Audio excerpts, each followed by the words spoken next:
When I started playing Arknights, I actually read one particular comment where people asking me which side I am on, Priestess or some other chick. Still, yet till today, I have no freaking idea what these people were talking about. But eventually I came across this video, the most divine character in Arknight history, Priestess. And yeah, that's basically something that I cannot ignore because I wanna know more. What is the deal with this chick, right? So let's begin. Prepare for a bloodbath. Not on the Oh. screen, but in the comments section. Just mentioning this Okay. character can attract the most foul creatures known in the community. But Oh, really? Guys, Priestess. Bring it on. also some genuinely nice people that just, really like the character. I have my own Looks reasons, cool. biases to enjoy the character's company. I could acknowledge that her influence on the world is dangerous despite the nuances, and that her goal has deviated from the Doctor's, or rather, the Doctor has found a new path that she's unwilling to give the time of day, at least for now. I highly recommend watching this video on the Doctor, as there Oh my god, Burden of the Father. Guys, shall we watch it as well? Just reading the burden, it makes me wanna click on this video right now. So yeah, perhaps if you're watching this video and you want me to see this one, maybe just leave a like. are some extremely relevant concepts that will be referenced throughout the video. Regardless, there will be some memory refreshers, so don't worry too much. With that out of the way, it's time Alrighty. to ask, who is this woman the AK nerds keep bringing up? Why does speaking her name have the same energy as Voldemort? And why are there so many using her face as their profile picture? I mean, she looks cute, isn't she? She kinda looks cute. Terrorizing Twitter. Ladies and gentlemen, it was nice knowing ya. It's time to talk about Priestess. What's up with her eyes? What's up with her It eyes? started many eons ago, back when time had little to Ooh. no meaning. The Doctor, during his pilgrimage across the cosmos, stumbled upon a dying star. From it, he sensed a familiar beacon, a consciousness bound to the star itself. Drawn by curiosity and perhaps loneliness, he recovered it, wanting to know who or what it was. As her presence boarded the ship, she introduced herself as Priestess, a Type 3 civilization scientist much like the Doctor, who specialized in the linguistics of, quote, researching the final sound waves emitted by planets as they die. This was work she Interesting. conducted By the way, like, what is the Type 3? Speaking about Type 3, what kind of type is the Doctor? alone, and quite often, considering that stars and planets can take an unimaginable amount of time to fully die. It's difficult to even wrap your head around what her research actually entailed. But right from the beginning, we learned something This looks crucial nice. about This Priestess, looks beautiful. her attunement with death. The idea of attaching one's consciousness to cosmic bodies as they take their final breath is, frankly, deeply unsettling. Depressing, even. Regardless, the Doctor and Priestess get along remarkably well. She even admits that she had long hoped to find someone to traverse the vast universe with, and the Doctor suited Ooh. her tastes perfectly. For an That sounds like a beginning of some really toxic relationship. unknown, though presumably celestial amount of time, the two did exactly that. Using conscious beacons or the Rhodes Island vessel itself, they traveled far and wide, witnessing countless civilizations, star systems, and the slow rise and fall of entire worlds. You can imagine that if you spend that long with someone you How like, old are the they? bond grows into something we humans cannot comprehend. This isn't just some heartwarming story about a couple celebrating their 60th anniversary. This is something orders of magnitude beyond that. It transcends there's a conventional lot of numbers. relationships and drifts into the realm of the incomprehensible. Yet, as Priestess recounts, the two got along extraordinarily well. Their bond went far beyond intimacy, so much Ooh. that calling it intimate, in her words, would have been an insult. Somewhere along the way, Can you guys maybe don't even describe it to me? I just like cannot imagine like what does it even mean, you know? Like I'm just like trying to, well, and then not trying to picture it at the same time. Like what does it even mean? the two made a decision. They decided to create life. The intricacies of how they created this life are never disclosed, but regardless, AMA 10 pops out, and with that, the small, strange, but happy family of Rhodes Island is formed. During their travels, Okay. the Doctor and Priestess made a stunning discovery, or rather, it was the long journey itself that revealed an unnerving pattern. Across the cosmos, countless civilizations had been wiped out by causes that were anything but natural. Something was out there, something deliberate, a force sweeping across the universe with intent, one so vast and incomprehensible that even they struggled to fully understand it. I have to say, like 4 minutes in, and she's still like at this point seems like a quite nice, character. She seems to be like really happy living creature, having like trying to raise a family with like cute and gentle smiles and lovely eyes. I don't know, like at this point, everything seems kind of fine. Very little is known about this force, but its existence is clearly a Oh my god, I literally thought this is middle finger because like I cannot see the detail of the like dark shades. Well, anyway. reference to one of the proposed explanations for the Fermi paradox, the question of why in a universe so vast, intelligent life appears to be so silent. This particular explanation is known as the dark forest hypothesis, a concept popularized by Chinese science fiction author Liu Cixin. The idea is simple yet terrifying. Intelligent civilizations may be everywhere, but they remain silent out of fear. Fear of being discovered by something far more advanced. And Okay, that's actually scary on its own. And like seeing this picture, it makes me wanna shit my pants a little bit, not gonna lie. not so friendly. This is why the Yeah, Doctor not so describes friendly the at all. unknown force as a lumberjack cutting down trees in a forest. To reveal yourself is to risk being seen, and to be seen is to be erased. In the Dark Forest, Liu Cixin introduces the concept of the chain of suspicion. Every civilization assumes the worst of others because hesitation means extinction. An alien entity known as Yeah, the fair Singer enough. explains that any civilization unconcerned with the Dark Forest will inevitably expand without restraint. And Oh my god, this guy is like so deep into this Arknight. I'm genuinely amazed by, the quality of this video, or like the depth of the thoughts, or, the materials. eventually become It's a threat. really Now, to be exciting. clear, this is not And a scary at the same one-to-one time. canonical explanation of Arknight's lore. However, the parallels are impossible to ignore. The unknown force in Arknights is explicitly called the Observers, while the Singer's Oh, faction that's who are we don't know, effectively the right? Hunters, or if you prefer, the police of the universe. They watch, they judge, and when something crosses the line, they erase it. Back in Arknights, the Observers were eventually observed by the predecessors themselves. They're described as a cosmic existential threat, a presence so absolute that even a Type 3 civilization could not meaningfully resist it. They're said to be an absolute ultimate presence and mercilessly erase entire civilizations before they can even grasp what's happening. And most disturbingly, it's the Okay, fact that's that kinda they can scary. destroy not just matter, but the very concepts of information and reality.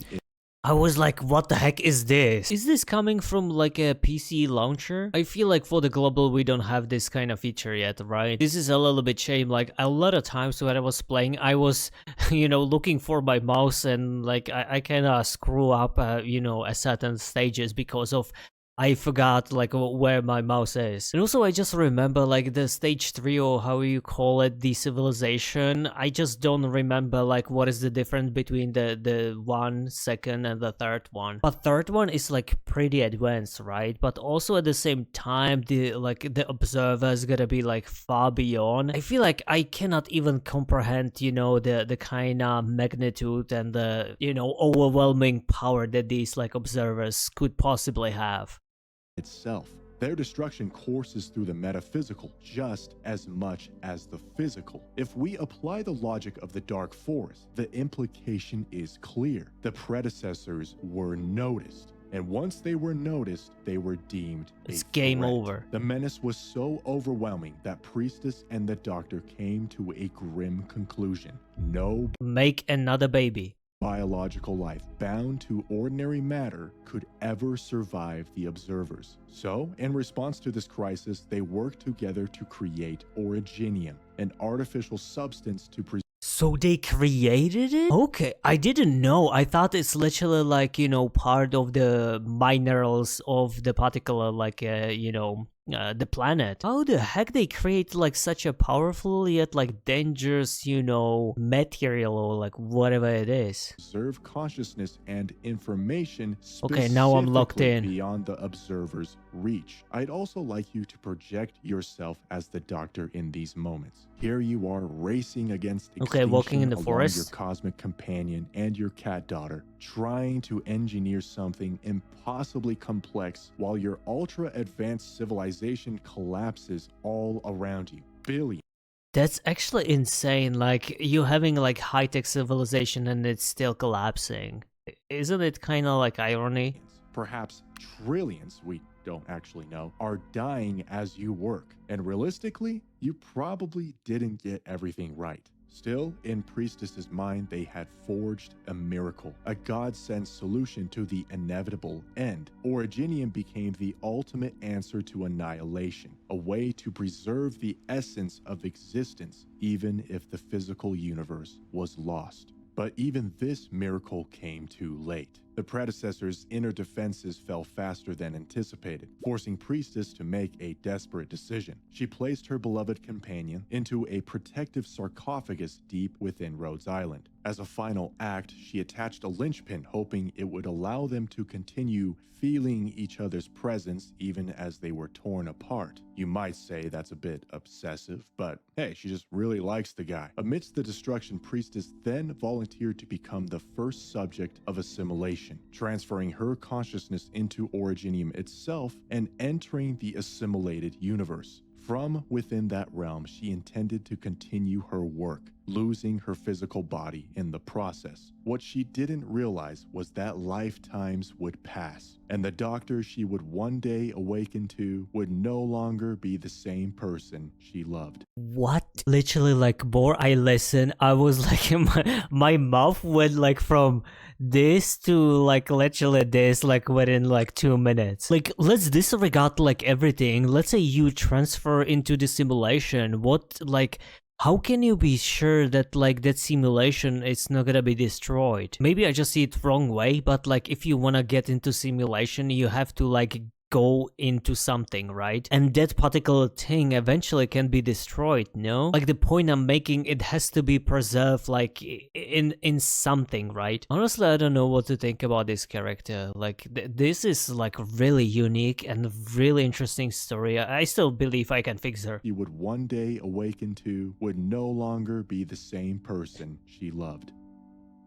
By now, I hope it's obvious why there are so many adamant defenders of this character. If a Okay. romantic backstory with Oracle were more fully fleshed out, there would be even more, because at the time she was written as the canonical waifu character, not as an antagonist. Far from it. She lost everything. Her physical body was sacrificed to the assimilation process. The miracle she helped create, Originium, went rogue, indirectly kickstarting life while also becoming a cancer for the Terrans. The Preserver Project was deemed Yeah, a that one. I assume like the Doctor and like Priestess were like really like, 5-head, like big brain. Didn't have they having, some kind of like simulation, the projection, what could possibly like go wrong? And like, was this literally something like that couldn't even like through some like variations of like different kind of simulations, like through the various event, they could not predict? catastrophic failure, leaving the remaining survivors of her civilization trapped in sarcophagi, unable to return.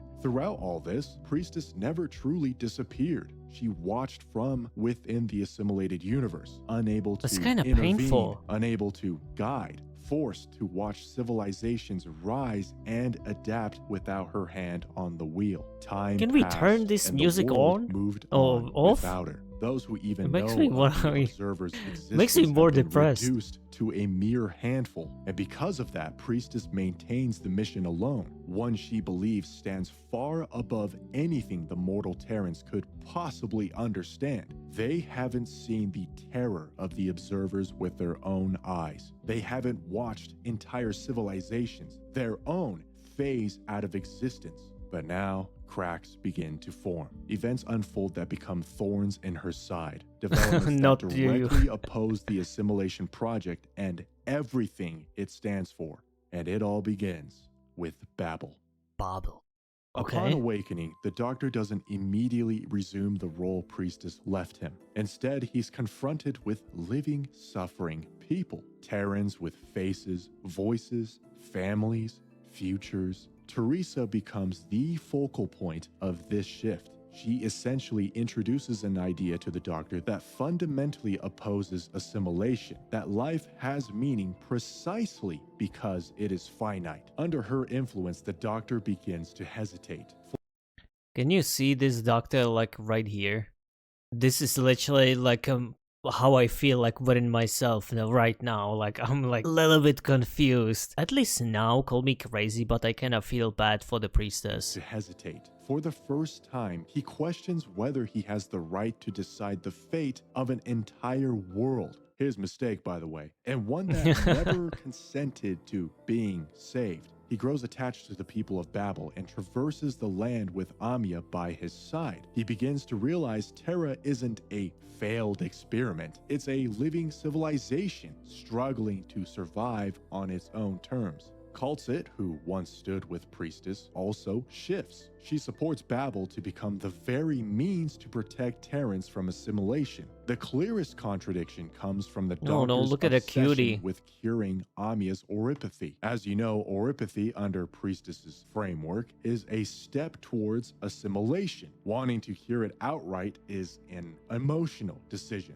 not a strategic one. Priestess would have, and did, see this as a fundamental betrayal of the grand plan. Back to Teresa, Priestess didn't see her as a visionary. She's more of a variable, a Terran, a byproduct of predecessor research, exerting influence That's far even beyond worse. her place in the game. In Priestess's eyes, Terrans are not equals. They're descendants of an emergency system. They're not beings meant to stand shoulder to shoulder with her and the Doctor. If ants became sentient and capable of communication, you would definitely put more respect on their species, but you would still Yeah, fair perhaps enough. treat them below you. Not out of hatred, it's just how the world works. So anyway, the day Yeah, fair comes enough. when Babel collapses. Teresa faces assassination, is fatally wounded, and makes a final decision, one that permanently alters the Doctor's fate. Make another baby and start over. Could you imagine? I assume that that's not gonna be the case, right? But like, just could you imagine? She erases his memories. In doing so, she also severs the linchpin, the last remaining connection between the Doctor and Priestess. From Priestess, Oh my god, and they're gonna piss her off. And now we having the main like antagonist. Now we having the villain. Die as a hero or live long enough to become a villain. Priestess's perspective, you can imagine this sudden disruption as an abrupt silence. The last thing she feels through that connection is the Doctor's deep emotional attachment to Teresa embedded within his consciousness. Like, it was a very romantic scene too, and Priestess was forced to watch that while sitting on the chair. Oh my god. I haven't got that far, but yeah, like we've seen a lot of, you know, couple billions of people kind of vanish like in the air, things like that, but this is probably the most painful moment. I know we've been on a bit of a defense brigade for a At while least now, the priestess. so hold on for a little while longer. After eons of companionship, shared extinction, mutual sacrifice, creation of a life form, her bond with the Doctor is overwritten by a Terran she barely fully acknowledges as a person. The Doctor was taken from her. Terra became the world that interfered. Kal'tsit, Teresa, and all the Terrans they vowed to protect became He literally put her just to like feel a little bit more, or like less anger, or like less emotions. Because when I see the Lila in my eyes, like, yeah, she's cute, like everything's fine now. obstacles. What other options are there? Do they really think the observers won't return again? By then, They it'll will. be far too late. If it's not assimilation, then what? When Priestess finally awakens in chapter 15, she returns with a confirmation. Time has passed. Terra has suffered. Countless lives have been lost. And none of it is enough to make her reconsider the mission. To Priestess, everything that That's a sheer determination, ladies and gentlemen. She's a visionary. happened on Terra, the suffering and oripathy itself, is framed as an accident, the tragic side effect of an unfinished process. This framing immediately becomes clear when Teresa's confronts her. To him, all the suffering is a lived reality, while on the other hand, she sees it as collateral damage. Her casual dismissal of Terran pain enrages him because it confirms what we said before. Priestess does not see Terrans as equals, only as data caught in the middle of a cosmic equation. Well, like she could be a little bit better politician, right? She could at least like pretend to care. Maybe she wouldn't be like that polarizing character like Priestess after all. demonstrates very quickly that she is willing to harm Rhodes Island operators if they stand in the way of assimilation. Kal'tsit, one counterbalance to her, is effectively erased. And yet, when it comes to the Doctor, her stance is different. She calls him a traitor, but she never stops caring about him. It wasn't his fault that he got his memories This is the power wiped, of love. but it still sucks that he's forgotten everything about her. Yet she still believes he can be brought back to her. See, she eventually having a good heart, like, you know, she eventually believe in, you know, love and I guess a happy family. This contradiction, condemning him while still caring, is core to her character. Priestess's interaction with Hierda reveals something a bit uncomfortable about her methods. She preserves Hierda's consciousness as she died, an act that could be seen as mercy, but almost immediately she attempts to shape her into a tool. She teaches her about the light. She grants her powers that takes the pain of assimilation away, and it eerily mimics Pain of By the way, simulation? her giving Hierda this power intentionally is not confirmed. Not we just confirmed. assume. Hierda gets thrown into the flames as a contingency, a second key should the Doctor remain defiant. If the pain of assimilation gets taken away, then what's the problem, right?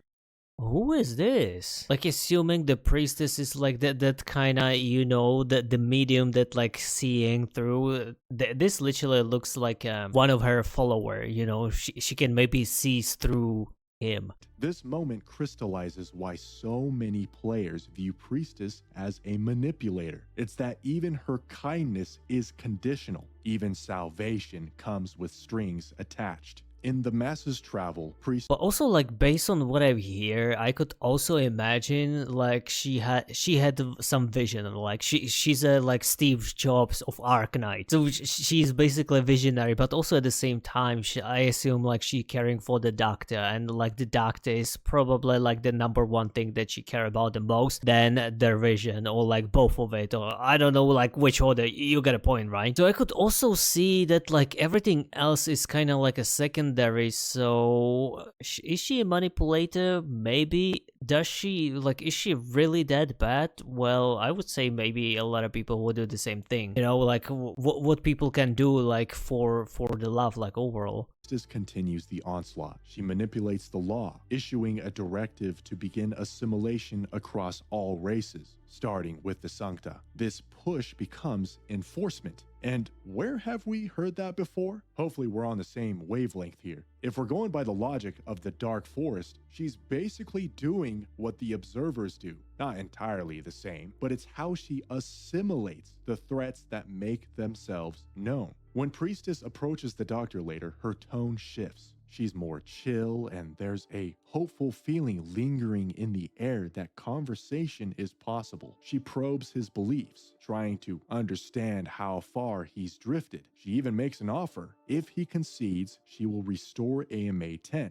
At the same Oh. time, she admits something crucial. She's lost partial control over Originium, largely due to the Sarkaz twins. I have it on a to-do list. Something about the Sarkaz people. Now seeing this like badass dude sitting on the throne with, like half of the face, I don't know, I guess being affected by Originium. Interference. Very interesting. This moment brings her back down to earth. Even if just for a second. She's reframed to be desperate. At the very end of the side story, we see her resurrect someone with Originium. And this is no ordinary being. What she revives the heck is the that? Presence, the last remaining life form of an alien species that felt the wrath of the observers. Problem is, it's a species that, to survive, consumed stars. Elsewhere, Hierda's group of followers begins to grow at a rapid so it pace. is followers. With this, Priestess is now fully committed to the end of Terra. For the Terrans, the path now leads only towards apocalypse. And for Priestess, turning back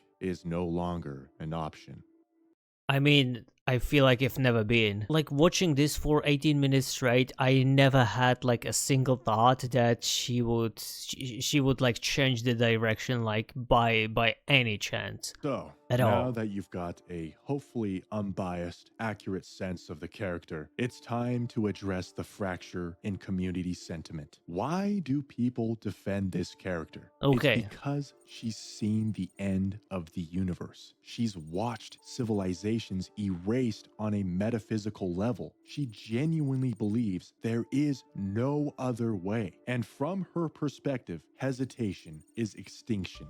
Well, why do people reject her then? It's because she denies Terra's moral agency. She causes suffering, then dismisses it as accidental. She manipulates and overrides choice while insisting it's mercy. She asks for compliance, not consent. I would also say like these arguments, it's kind of perfectly describing her vision because like let's be real, if you want to go back and basically, if she witnessed the observers and like watching the people die, things like that, you have to do something a little bit different, right? But because like people by nature repeating the same thing over and over, this is basically like kinda, explanatory in a way. I mean, to be fair, like for instance, their lives have that little impact. Well, technically, if you're looking at this like bigger scale, that's kinda true, right? Also, mercy come with a cost. You could argue also it's kinda true as well. Well, comply or die, well, I mean, that's kinda like a law of the nature in a way.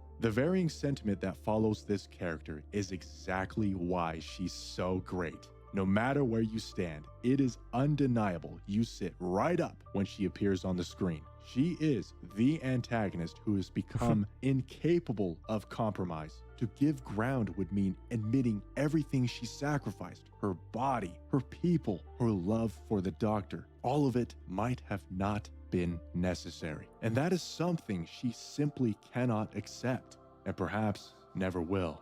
She would abandon humanity to embrace assimilation as transformation. Priestess is terrifying because she wants to save the world. Okay, so after watching this, I have to say I'm kind of somewhere like in the middle, I'm gonna lie. Could they do something different? Yeah, like surely, but also she's not wrong at the same time. This is like really difficult and like very complex situation like overall. Obviously she's a little bit biased and a little bit stubborn and like having her own kind of, like perception. She's basically like locked into one specific direction and she just like, it seems like she doesn't like care about like other thoughts and stuff, right? But also you kind of have to respect the sheer amount of the like willpower or the dedication to like, she basically committed to it, right? Which on the other side feels like Doctor having, a little bit more like a human emotion errors. So yeah, going back to the original comment under my very first video, I still don't know. First of all, let me guys know, down below which side you're on. Are you on a Priestess or like against it? I would say like 60 60 to 40, I'm probably like on the Priestess side. Like technically I could see the vision a little bit reasonable, but obviously there could be some like choices like along the line that could be a little bit different. But I have to say, like, this is such a like really cool written character that definitely gonna make, you know, a people, you know, basically divided into like two camps, and now they're gonna fight against each other over the internet, which I think that actually what makes the character like really great, or the even like the story overall. Yeah, I gotta say, this is probably the most interesting character in the Arknight basically universe or the world that I've seen so far, and I would actually like to know a little bit more about it. Even though like 20 minutes is long, I still feel like I would need like more in-depth information about her to kind of make, you know, let's say a little bit bigger picture. But overall, this was actually a really great video. So maybe if you guys want, we can react to Burden of the Father, which I guess it's gonna be also like equally good. So yeah, let's see, really excited if this is gonna be happening. Meanwhile, have a lovely day and see you next time. Take care.